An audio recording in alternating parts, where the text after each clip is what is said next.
This is Father Gregory Pine. This is Father Joseph Anthony Kress.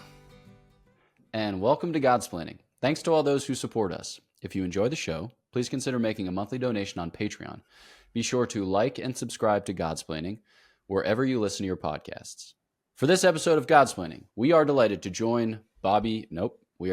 have join us. Man, active and passive verbs. They're confusing. Also, source and terminus of agency. Further confusing. Nevertheless, fantastic. We are delighted to be joined by / to host, Bobby Angel. Thanks for joining. Thanks for having me. So many of our listeners / viewers will know you from various apostolates to which you have contributed over the course of the last 15, 20 years. But for those who don't know you, would you say a word of introduction? My name is Bobby Angel.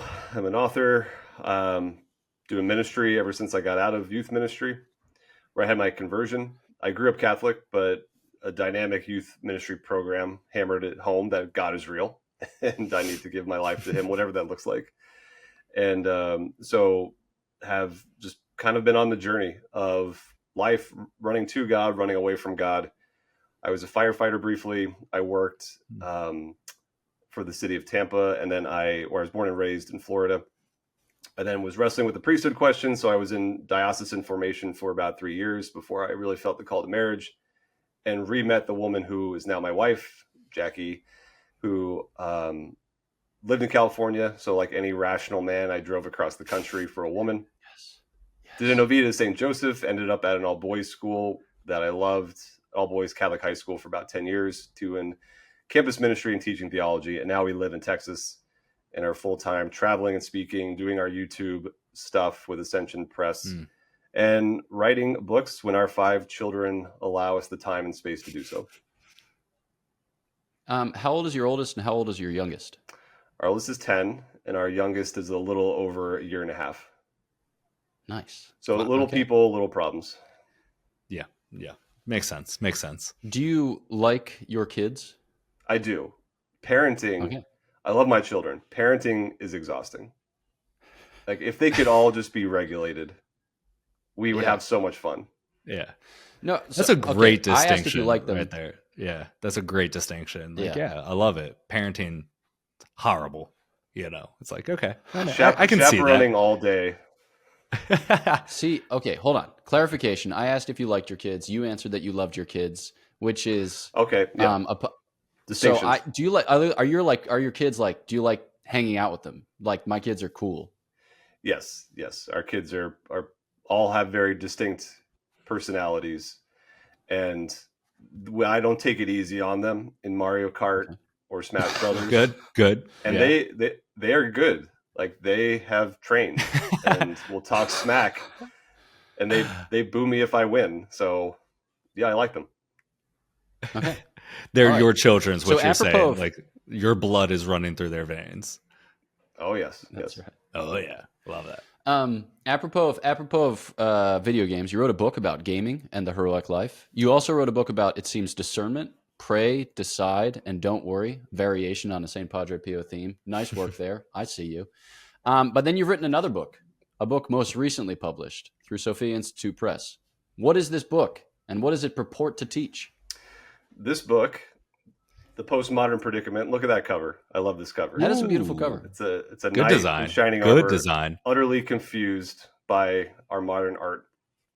With this is with Sophia Institute Press, and this is written in a way that I hope non-philosophers and people that don't have time for philosophy can easily digest the story of philosophy, how we got here into this postmodern mess.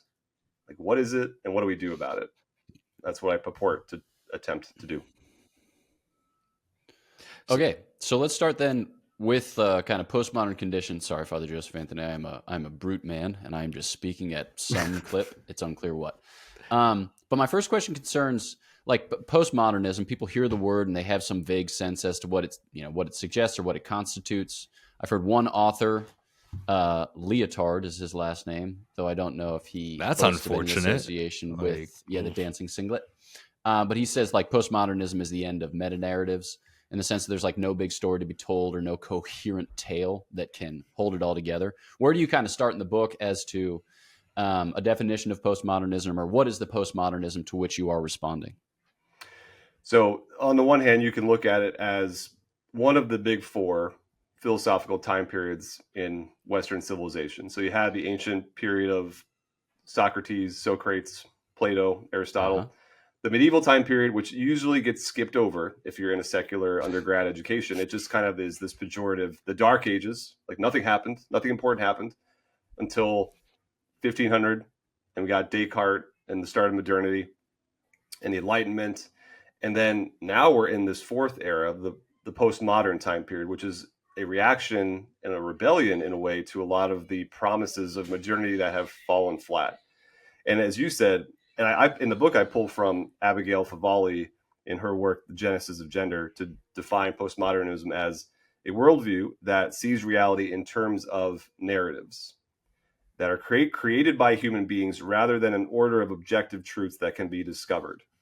So it's this attitude of skepticism, indeed, towards any overarching story, meaning, or purpose in our lives. We are all now the arbiters of meaning, whether that is the big purpose of my life, the legends and the histories of our country, and the heroes that we're supposed to uphold are now completely dismantled, and including, just the nitty gritty of what does it even mean to be male or female is now up for grabs and for my truth to redefine. So postmodernism in this time period that we're living in is very fluid. It's all about, like, we're not playing by the rules of logic anymore. It really is a rejection of the objective to the overemphasis on the subjective self.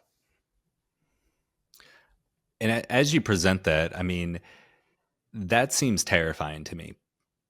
And the fact that, like, that seems like a huge weight to place on my individual shoulders, on the fact that, like, I have to create a narrative and I have to do the kind of like investigative work of all that's around me, and then make finite or make definite decisions on what matters, what direction I'm going in, and things like that. That seems like a very heavy place to live in that sense. So in your kind of, writing the book or in the research that you've done, have you been able to, like, see that, like, okay, how do we kind of break out of this heaviness then? Because that does seem like a heavy weight to say, like, we're going to reject the objective and put the weight on the subjective at it all. I get to create the narrative. That may seem like a freeing trope to tell somebody. You get to create your own experience, you get to create your own narrative, but it really does seem like it shackles you down and things like that. So is there a way then to, in this kind of postmodern experience, to kind of chip away at that, or do you just have to kind of do your best within that structure and kind of make your stumble way through it? It's heavy, and it harkens back to that you shall be as gods. We can define reality based on our terms, which is kind of a tale as old as time, what we've been trying to achieve. But now we're just in this really Wild West flattened landscape where, because of the technology we're given, it does seem like we can just create reality in the way I see fit. And that is intoxicating. That is fun at some level. But as you said, it's also terrifying and heavy. And you wonder why this generation is one of the most anxious we've ever seen on record, and why there is such a desire for purpose and meaning. And being religious creatures, we're going to seek it out. We're going to seek out something to bind ourselves to, some kind of meaning, purpose, crusade. So for some people, that's the environment. Like, I find meaning in environmental warfare, because there's kind of the good versus evil thing I'm made for, but I'm not being presented with an overarching narrative of I'm seen and known and loved by a God of the universe. It's up to me to just kind of find what's my passion project. You mentioned a way out of it. And the first step is just to kind of diagnose the problem. Like, where are we? And to know too, that we think like this is how humanity has always thought, but not so. And that's kind of what I aim to do with the book too, is look at the medieval, look at the ancient time periods, and realize how much wonder there used to be. How much awe and reverence was there towards the created world, and a sense of, I need to subordinate myself to the objective, not the other way around. And now you can't go backwards. You can't time travel, put the genie back in the bottle. Because some people romanticize the past. If only we lived then, if only we lived at a certain time period. But it's like, well, we can't go back. But what we can reclaim some ways forward. And that's what I wanted to do in the book. There's a lot of great philosophy books out there, but they don't always tell you, what do we do now? It's just kind of like, well, here we are. Good luck, everyone. Have fun. It's the kind of book that I write. So I'm thinking specifically about a young listener who is perhaps burdened by the responsibility of choosing. So in a certain sense, like our freedom can feel to us on the one hand like an opportunity for options, but on the other hand, like an oppressive weight. Because what if I mess up my life? What if I mess up the will of God? And so I need to dedicate myself to discernment or to decision making in kind of deliberate and intentional fashion, but often enough, the dread seriousness with which I undertake the task proves insupportable, and I'm just like, berg. So within this setting, wherein we're trying to reclaim something of a traditional narrative, a kind of classical narrative, whereby we live in a world given us by God or furnished us by God with a nature He Himself has created, with its own well-delimited bounds. How do we focus our exercise of freedom such that we can, like make educated choices as to what falls within the bounds of our prudence, and then have a kind of healthy disposition with respect to those things that don't? Like, I'm just thinking of the people who are just exhausted, or maybe just more simply intimidated at the prospect of exercising their faculty of choice. What about them? What about them? They should go pick up this book for Nice. $24.95. There it is. Shameless. The earlier book that Jackie and I co-wrote with Father Mike Schmitz with Essential Presents, everyone's favorite fast talking priest, the Pray, Decide, and Don't Worry book, was really kind of that letter to a book for myself when I was in my young 20s, where I was all in but so confused and treating God like a magic 8-ball, just wanting to know, like, just God, just tell me what you want. Why do you have to make it so complicated? Why are you hidden? And making myself neurotic with the vocation question. Because let's look at what's underneath that. If a part of me believes that I can go wrong, I might choose poorly. I might, God may punish me. Some of it is just sitting with, what is my conception of God? So this goes way back even to the garden. Like, did God really say? Is God really trustworthy? Does He really have your back? And so that can reveal itself in the attitudes I have, where if I am experiencing a lot of anxiety, if I am experiencing a lot of just that heaviness and that lack of humor. Comedy and joy is not nothing. It demonstrates at some level God's got it. So I don't need to take myself that seriously. Like, I can take my sacramental walk seriously, but not much else. I can laugh because I'm realizing the burden of the whole planet is not on my shoulders, which I think there too, the technology we have gives us that illusion of, I can know what's happening on the other side of the world, therefore I'm responsible for it. And that's heavy. It's like, it's intoxicating because it's this godlike knowledge of being able to Google map everything around the world and see everything and know what people on the other side of the planet are suffering. But was I ever meant to carry that? So I think there's another factor of just that can paralyze us if we have that analysis paralysis of feeling like I have to know every angle of the problem before I make a move. It's like, well, you're never going to make a move. So even giving yourself the freedom to make a mistake, like you don't jump to marry the girl, you ask her on a date first. The Dominicans were one of the few orders I checked out when I was considering it. And I realized I couldn't wear white because I just spill coffee on myself on a regular basis. But there was oddly enough, that doesn't exempt you. That we have many friars that do that. That's not a requirement. Oh, okay. I should have gone further in the process.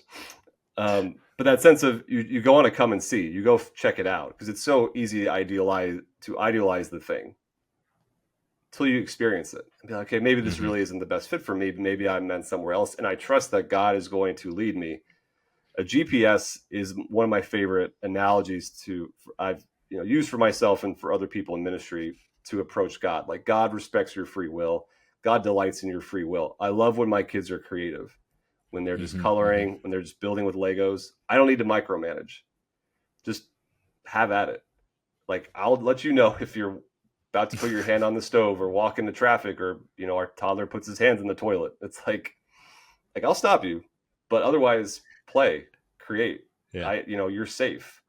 And when you can operate that way and know, like, the Father will correct me if I'm going wildly off course. You know, my freedom is respected. It's like, you know, and so the whole God works with our crooked lines thing. It's true, because in my own life, I can see the times where I was running away from God, and yet God calibrated all of that into the journey that still led me to my vocation, still led me to my wife. And even in the tapestry of light and dark, like, some of those moments of failure were what I needed to get over my self-reliance, to get over that, you know, just the heaviness of feeling like I have to carry it all. It's like, no, you can't. And if you try, it's going to crush you. But I'm here, you know, I'm here for you. So it's, to realize again, like, how do I conceive of God? Do I believe he's really there? If so, do I envision a tyrant or a judge out to get me, or a father who unconditionally is with me? I mean, this whole concept of being terrified and afraid of making a mistake, and this kind of pressure for perfectionism, that everything you have to do has to be perfectly in line with this concept of God's will and stuff. I saw this so much in campus ministry and our current college age students that are so afraid of making a mistake. And that may be an academic mistake because that would ruin their profession or career, or maybe a social mistake, you know, posting the wrong thing online or showing up at the wrong party or something, because it all gets documented. And they're just so terrified that if there's some kind of social mistake or there's some kind of mistake in their life, that they can never get away from it, or it can never be redeemed. That's huge, because of this whole kind of concept of both your concept of God and who God is, and who you are in that way. You mentioned something a little earlier, was like this postmodern predicament that we're kind of all swimming in.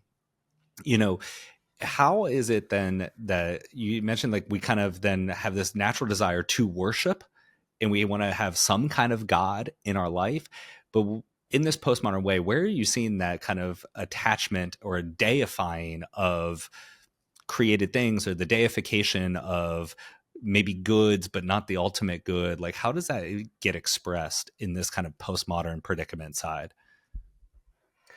I mean, we're all looking for that tribe. Like, what community do I belong to? And that too, it's so old. Like, it goes back to the golden calf. Like, what is the thing that I put my highest worth in? That is the thing that I am worshiping.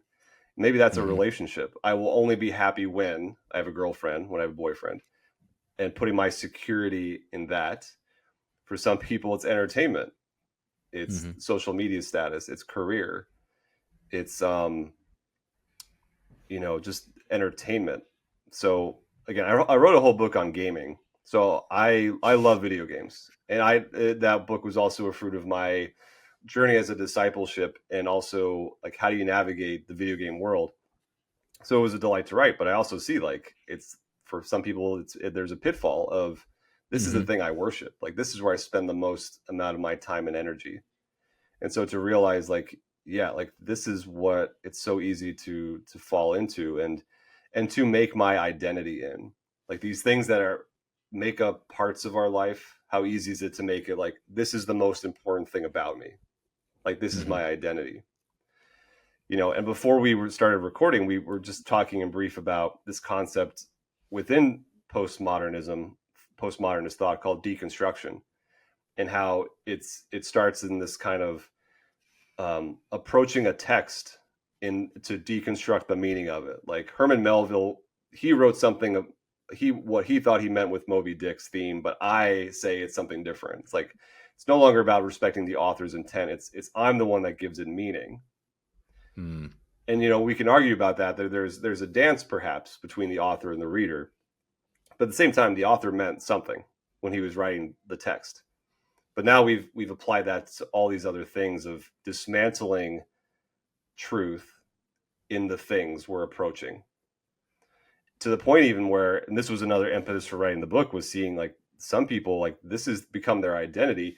because in the ways in which they've been hurt, because in the ways they've experienced abuse, even within Christianity, you have this, like, I'm a deconstructionist, like I'm a deconstructing Christian. And I wrote the book in a very pastoral way because I want to acknowledge, like, it makes sense why we go to these ideas or these thoughts, like the ways in which we've been educated, the ways in which we've been hurt. It makes sense why we gravitate towards these things. But the danger too of, and we need to ask questions. Like I had a priest professor say, Christ came to take away your sin, not your brain. So there's a difference in approaching and asking the hard questions of the church, of God, taking these things seriously. But then if you kind of imbibe, like, oh, it's hip, it's the cool thing to be deconstructing. It's like, I wanted to kind of raise a red flag to, I see it a lot in the Protestant world, in some pockets of Catholicism, but this kind of trend of, I'm just dismantling the religion itself. And then you arrive at a place of like, well, my Jesus says this, and this are okay. To this point, we've described the confluence of various world historical movements. I mean, it's always fun to deal in large epical kind of change-making terms. So like we made mention of Marxism, or it's kind of economic reductionism where everything's a matter of push-pull up and down. And now you've talked about deconstructionism where you break a thing into its constituent parts and then you yourself are responsible for conceiving of and narrating some story, whether coherent or incoherent. Doesn't really seem to matter too terribly much to the postmodern.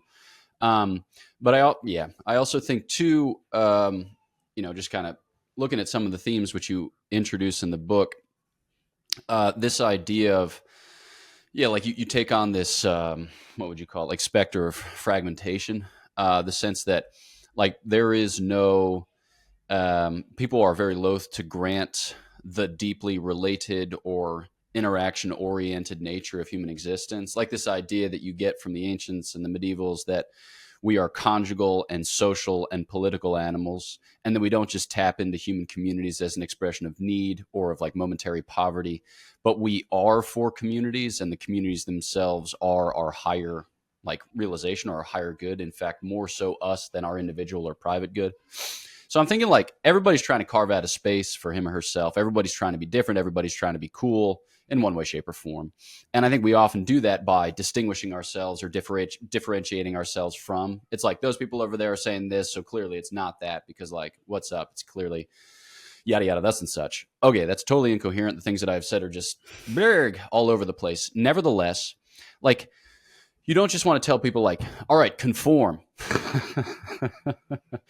But you want to help people to find their place in the mystical body with the kind of cognizance that it's precious, to the Lord and for you, and that it serves a purpose, even if it's small, even if it's modest, even if it's humble, even if it's hidden. So how do we gain access to like the deeper truths, the richer goods, which are often the types of things which we only ever discover like in obscurity or in the quiet of prayer? There goes to like the dark room. Like you think of old camera photography where you had to develop the film, like you had the little film cartridge and you had to go away and in a literal dark room to develop the film. And it took a long time before you ever saw it. And there's a Protestant preacher, Christine Kane, who uses this analogy in a masterful way of explaining this is the formation we all need. You can't give what you don't have. And are we giving God that time in our lives to be hidden, to be formed, to be, purged in a way? For me, that was my seminary years, was really these times of hiddenness where God did a number on me through my formators, through my own, I had to wrestle with my own stuff, thinking like, I don't know where this is going. Like I'm on this trajectory towards priesthood, but I give you it year by year, and can see now in those years, God preparing me in different ways for my vocation of marriage, for, daring to be an evangelist. It's like, we got to work on some stuff in you first. You can't give what you don't have. And to always be recalibrating in every season of life. Like, how is my prayer? Am I staying close to the source and the summit? Because as John Paul II said, we have to propose. We don't impose. It's a beggar leading other beggars to where the food is.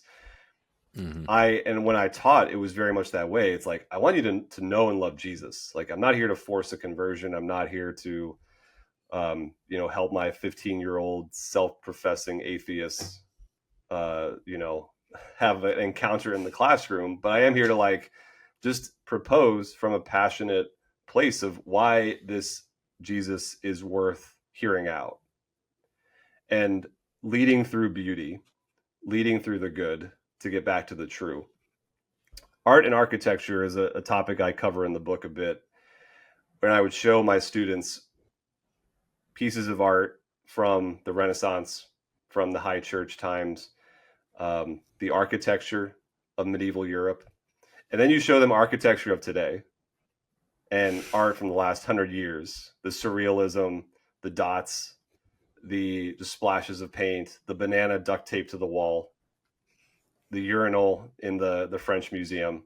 Like, oh, this is art now. Or the brutalism architecture of the Soviet Union, Mm-hmm. literally designed to suck your soul away. It's like, well, what happened? Like, well, this is why ideas have consequences. Is the human person worth reverencing? Do we have dignity? Can we spend lavishly, even if it's useless? We've imbibed such this materialistic, like, it's got to be useful. So just four walls and maybe some windows, and who cares? It's like, no, does it uplift the person or not? So even in small hidden ways, like for those of you who are artists and maybe pursuing architecture or the like, to bring back beauty, because it serves a purpose, and it's a compass in a way to get people to stop in their tracks and like look up. I've seen some really ugly churches in my life, and when you step into a beautiful one, you're just like, yes, this is what I'm talking about, because it hits you, it hits the soul in a way that you can't help but go up. Mm-hmm. Mm-hmm. As we talk about like this entire experience, and I think we've all had experiences of that, and kind of juxtaposing the experiences of art and all of its many forms, especially to previous generations who were maybe operating off under a different milieu.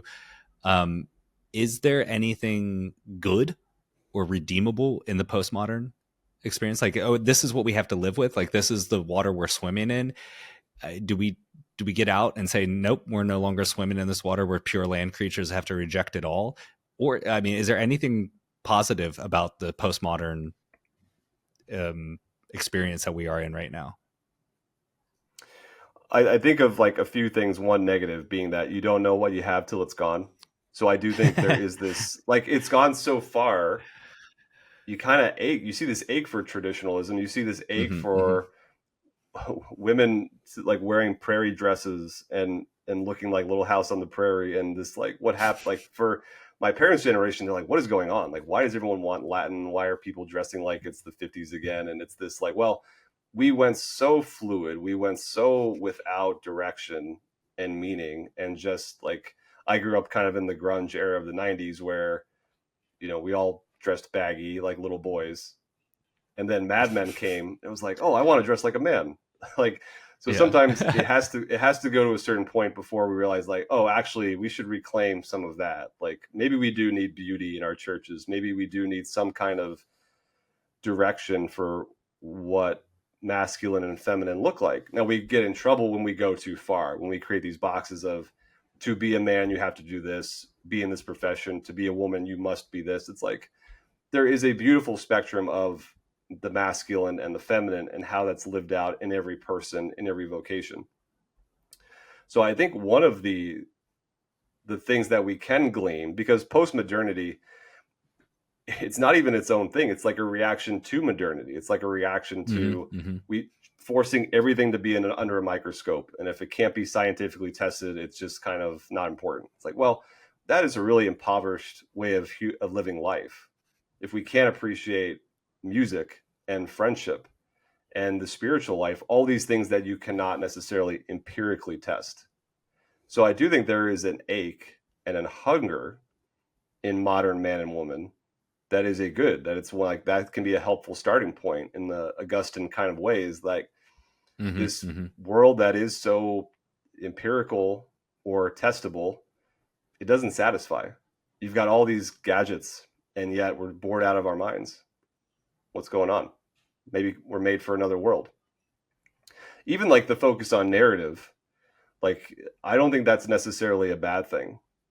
I think the whole postmodern emphasis on storytelling, and again, it can go too far when we have lost a footing on the objective, that there is an objective truth and beauty and standard of goodness, and a God who cares about you. Like we can hold that and also give space for now your subjective experience. What have you been through? Tell me about your life, because that matters. Like Jesus used stories and parables because he knew like that hits home in a different way. So even you've got the rise of these different modes of therapy, like narrative therapy. Like look at your life like it's a story, and what has happened to you. Let's recognize that and honor what you've been through. And also, guess what? You have the agency to decide what comes next. You have the capacity to, and we would say as disciples, with God's grace and with his partnership, to figure out what's going to come next in my life. Where do I want to go from here? So I think there are nuggets of the postmodernity that it's also like, well, here's the pieces we're given.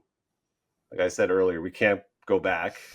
We can't just reverse time. There is Jesus, God has us here. So let's make the best of it. Let's make the best of it, indeed. And I think that, like, as many people come to grips with their own postmodern condition, they recognize a certain space between the living of their life and the interpreting of their life. And the question is, what do you do with that space? And I think, like, a lot of our contemporaries either eliminate that space and live with a kind of dread earnestness of the eco-justice warrior, or they increase that space and just kind of give themselves wholly to the alienation, which gradually closes its like talon-like grip over their whole soul. Or I think that, like, as Christians, we can learn to navigate that space. And I think that that's like what we're doing in part in prayer. Like, prayer isn't an immanent act, it's a transcendent act insofar as we're asking God to interpret for us the kind of obscure narrative which is our unfolding life. But also, like, I think that's where play comes in. And I think that's where humor comes in. I think that's where whimsy comes in. I think that that's like, here we are living our lives and they're a little bit of a dumpster fire, but also you can use that dumpster fire to roast marshmallows, and it's like, what if we were to roast marshmallows? I don't mean to be like fundamentally unserious about the Christian project, because I think it is fundamentally serious, but I just don't think that humankind, as T.S. Eliot writes, can bear very much reality. So it's like, we can bear just enough to offer it to the Lord and say, like, hey, make of it what you will. I don't cede my rights as the like giving up of my responsibility, but I do recognize that it's beyond me. I think that, like, if postmodernism can yield anything in our lives, it reveals to us the bewildering extent to which it is beyond us. and good-natured humor, not in a nihilistic, just tearing everything down, sardonic sense. But good humor is so infectious for a reason. I think that's why Chesterton and C.S. Lewis are perpetually in the water. It's because they kind of bring life and levity to the situation. One of my favorite books that I would gift some of my high schoolers was Man's Search for Meaning by Viktor Frankl, who was an Austrian psychologist thrown into the concentration camps of World War II, survived Auschwitz, went back to his practice, and wrote Man's Search for Meaning, among some other books. He was a very funny man. You would think living through that, he'd be very serious. But I listened to a podcast interview with his grandson. He said he was hysterical. He was like, I've seen the worst of humanity. And yet also I know, like, throughout his book, he writes, we have the capacity to choose our attitude towards it. I may not be able to choose my circumstances or what life has thrown at me or the disease I have or what's happened in my family, but I can choose how I respond to it. And Life is Beautiful, that movie, that was one of John Paul II's favorite films. And there you see a very serious situation of, World War II is broken out in Italy, but this dad decides I'm going to protect my son's innocence and turn everything into a joke in a way. And there you see kind of even the comedy of God, like being born a baby in a manger, like the subversiveness of that, like the comedy in that. Like, this is not going the way you think it's going to go. And it's serious, but it's also, we can take it lightheartedly. And that's a beautiful way of evangelizing forward. Amen. Alleluia. All right. We have come to the end of our time. We made mention of the book, The Postmodern Predicament, to be found at Sophia Institute Press. Their website is not sophiainstitutepress.com because that would be too long of an URL. It is. What is it? I think it's sophiainstitute.com or sophiapress.com. The book's also on Amazon. And Nice. It was a delight to write. And I hope it blesses anyone that picks it up. It also makes a great coaster for your coffee, if nothing else. Bingo. Yeah, and like wearing armor is in because Shane Smith, comedian made famous by a recent interview on Pints with Aquinas, is wearing armor in his promotional material to be found at his website. So it's like it's part of a kind of world historical movement for the reclaiming of armor for humorous practices. So folks, you should be part of that movement because all the silly people are. Okay. Thanks so much for taking the time for the interview and many happy returns. Thank you guys for having me. All right, squad. This is Godsplaining. I don't know why I'm saying that at the end of the episode. If you don't realize it by now, well, then things are wild. They're just absolutely wild. But if you haven't yet, like and subscribe. Also, you can follow us on social media, and you can follow links in the description and or show notes to a variety of options. Support us on Patreon. We're super grateful. Check out upcoming Godsplaining events, of which there are various and sundry. And shop merchandise, some of which is cool, a lot of which is lame. But here we are on the surface of the earth. That's true for most things. Okay, know of our prayers for you. Please pray for us, and we'll look forward to chatting with you next time on Godsplaining.